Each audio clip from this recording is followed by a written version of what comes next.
So welcome, everyone. It's really nice to be with you here in the mandala inside our circle of friends, which is our fellowship here.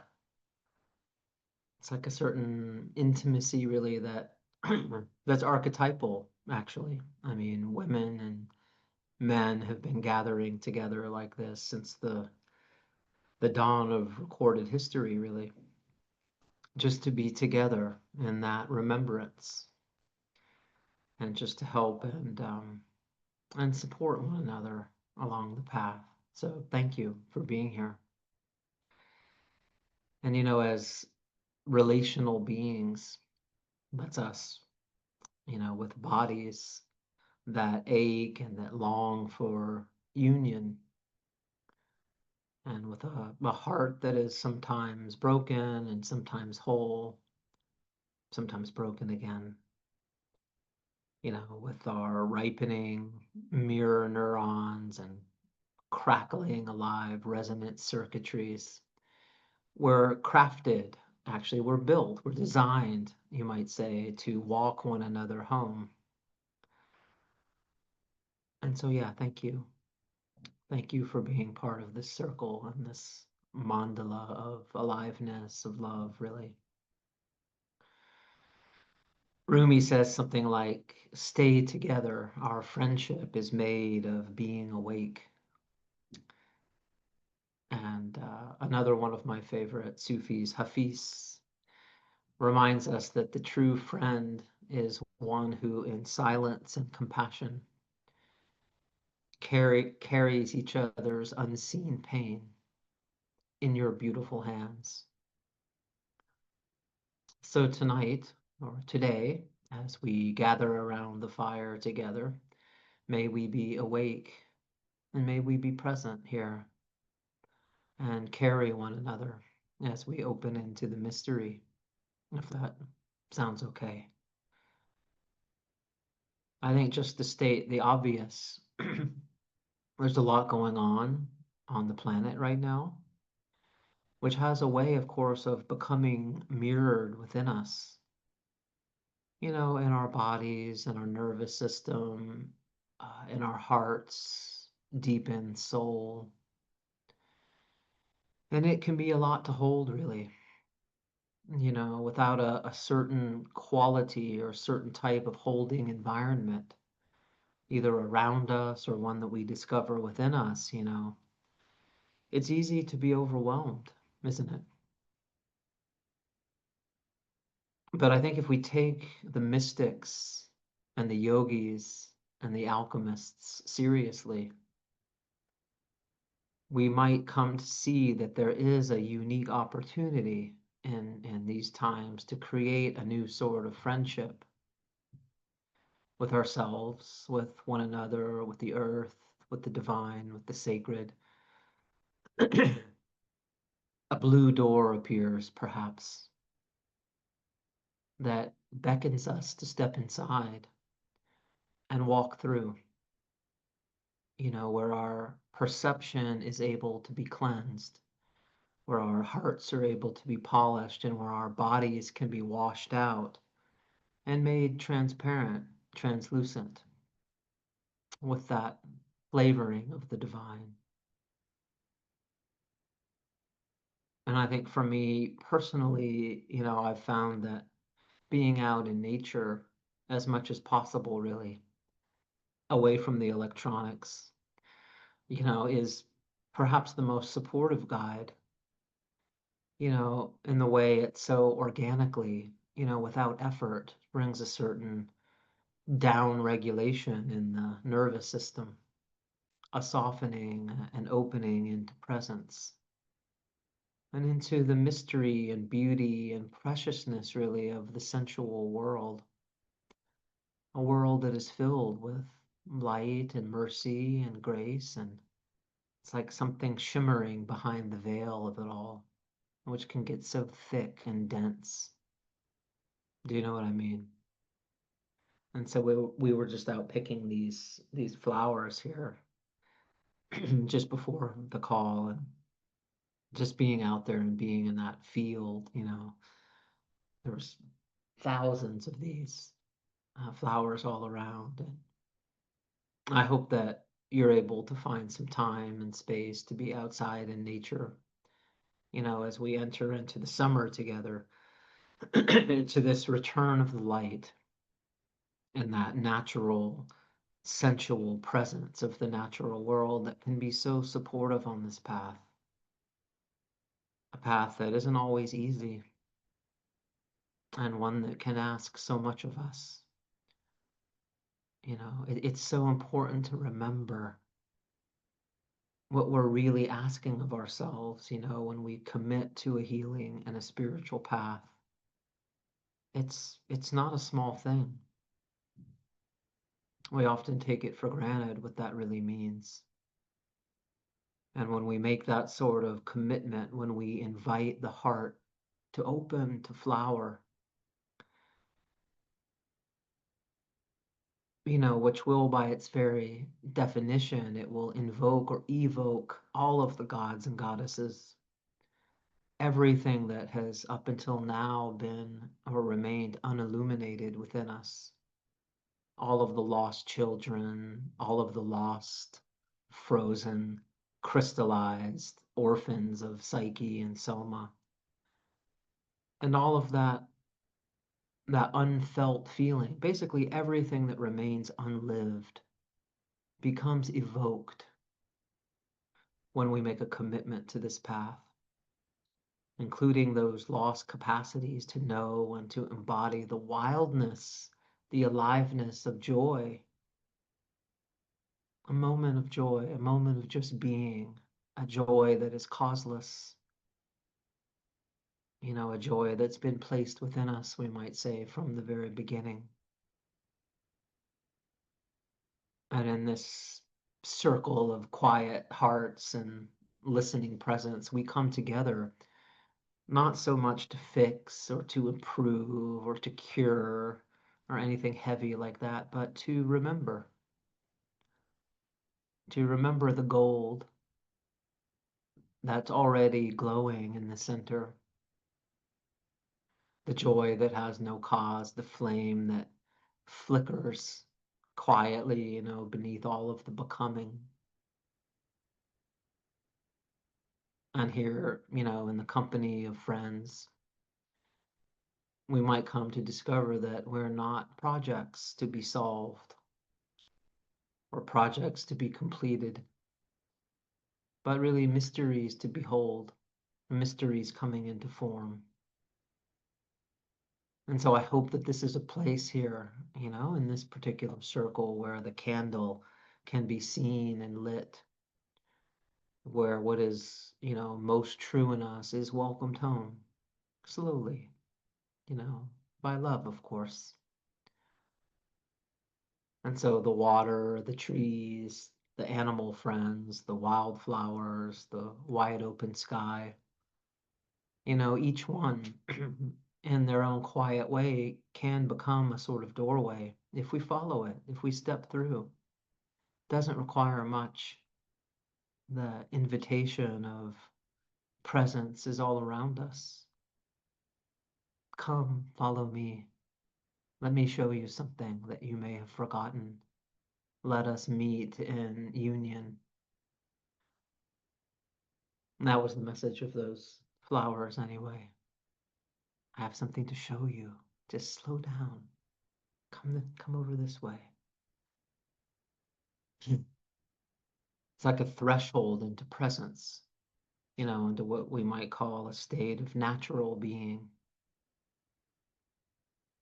And that presence is often infused with a certain kind of joy. Again, not a joy that's tied to a particular condition or outcome, but a joy that's causeless, one that arises from within, from our true nature, which is always already here. A joy that we don't have to produce or to create, but more to remember and also to participate in when it does appear. And I think for some of us, it is the natural world, the world of the senses, the beauty and the presence of that most reliably evokes that remembrance. It's like a sacred mirroring, being to being, heart to heart, something timeless and something eternal. And as we've talked a little bit about entering into these more unstructured states of consciousness, because so much of our life it's constructed, it's held together, it's maintained, it's put together with a lot of effort. But these unstructured states of consciousness are so vital for us as open, sensitive human beings with the type of psyche, the type of nervous system, the type of body that we've been given. I mean, it's almost as if our bodies, our nervous systems, our souls were crafted to enter into and to rest within these states from time to time. We need them to grow, to unfold. But of course, it's also easy, to overlook and to forget, to fall back into that spell of disembodiment and disenchantment, back into that more familiar state of autopilot, caught up in the trance of the collective, in those natural states like deep rest or awe or wonder or play, the simple joy of just a few moments of being itself without any sort of agenda, the basic capacity to play in reality, to move through the world with that sort of suppleness, openness, devotion, mystery. I mean, what does that really mean? To play in reality. What would that look like or feel like or require of us? What would our world be like if that capacity were restored, nurtured, honored, valued, privileged? It seems to ask for a certain sort of surrender, a willingness to empty out, to be emptied out, to not know, to take our hands off the steering wheel of life for just a moment, to let go of some of that deeply rooted demand that we have to be in control of reality, to always know what's going to happen next, which is understandable, really. It's not easy to do that, but it's where something real and true and transparent and translucent begins to move. And those, these states, these experiences of awe, of wonder, of mystery, of deep rest, that simple joy of being outside with the flower, with the rain, with the forest, with all the colors of the summer. Those types of experiences may have come more naturally to us as young children. They were like native languages to us then, but they're still here, waiting, longing for us to remember.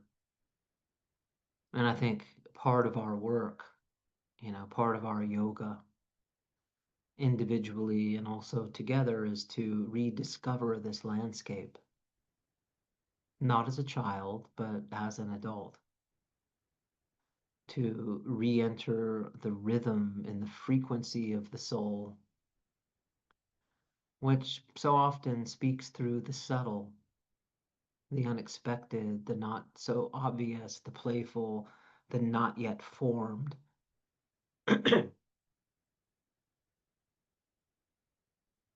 And the reality is that for those of us who have experienced, you know, traumatic or post-traumatic stress,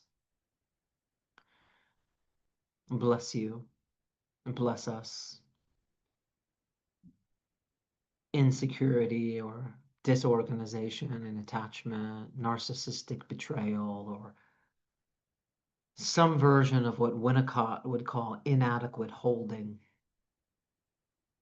whatever flavor it was, of that core wound around love that we all come into adulthood with, by the way. But if these ruptures in psyche, in soma, in soul, if they're not repaired, which let's be honest is the usual course of things in this world,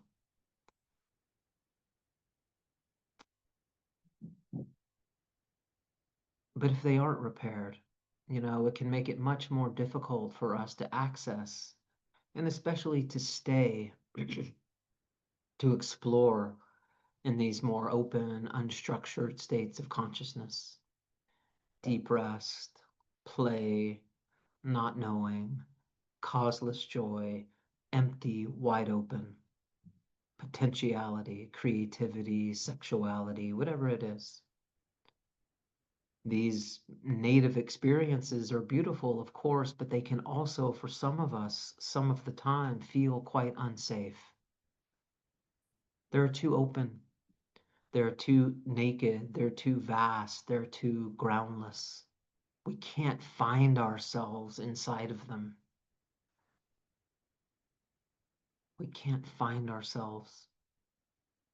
Instead of spaciousness, they may evoke a sense of falling, for example, or disorientation, or profound fear and anxiety, terror, as it might bring us closer to that original fragmentation. And in some cases, it can actually be re-traumatizing.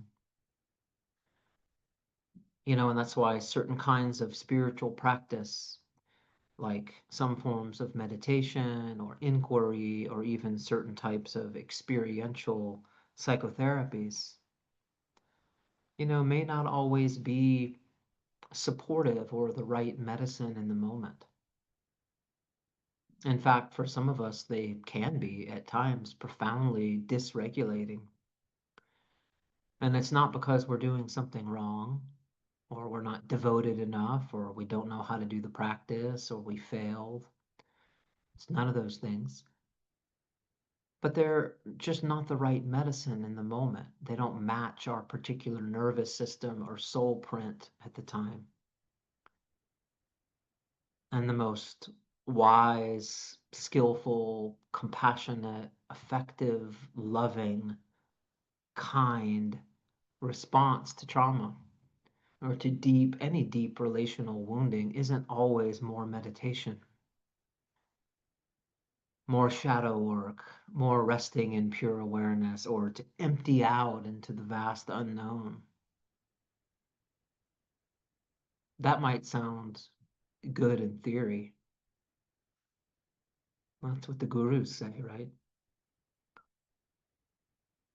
But for some of us, we simply can't do those practices, or they're just not what's needed right now. It's like a more sensitive sort of alchemy is needed.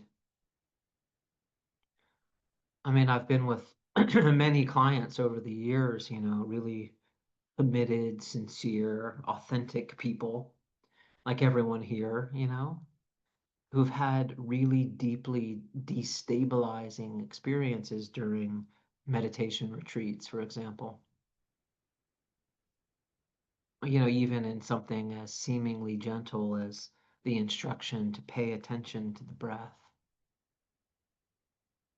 For someone with a certain history, even the breath can become a naked, direct, terrifying portal into implicit memory, into sensations or feelings or images that the body had to push away in order to survive.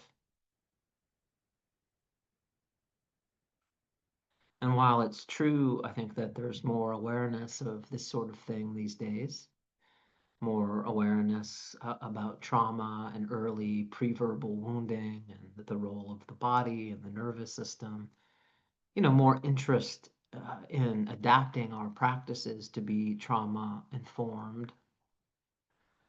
I mean, the reality is, that there's still quite a lot of misunderstanding out there. I mean, I see it, fairly often, in the way some practitioners, coaches, therapists, spiritual teachers, medical professionals approach their work. Many simply just don't understand how trauma is held in the body, or how implicit memory lives and moves and breathes underneath the surface of our awareness, and how those young parts of ourselves, they're living in that time machine of implicit memory, and it requires a very unique, sensitive sort of medicine or tincture to reach them. And of course, this lack of understanding can and does, unfortunately, create a lot of unintended harm, because there really is no one size fits all when it comes to healing. There's no universal medicine that works for every soul and every season of life. This path requires sensitivity, and it asks for discernment and a radical self-honesty, and what in the Buddhist tradition is referred to as skillful means, which is the art of meeting each moment, each person, each symptom, with wisdom and compassion, slowness.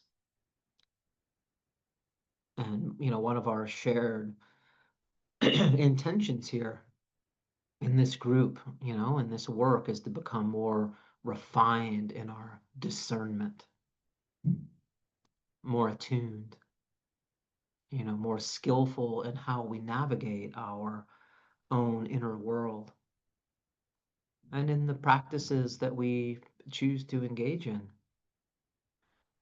to move toward what actually resonates with our unique soul print. And that takes practice and some trial and error. I mean, just like no two fingerprints are the same, no two souls carry the same pattern, the same shape, the same rhythm, the same fragrance, the same coloring. And our work in part is, really to honor that, to become fluent in the language of our own being. Do you know what I mean?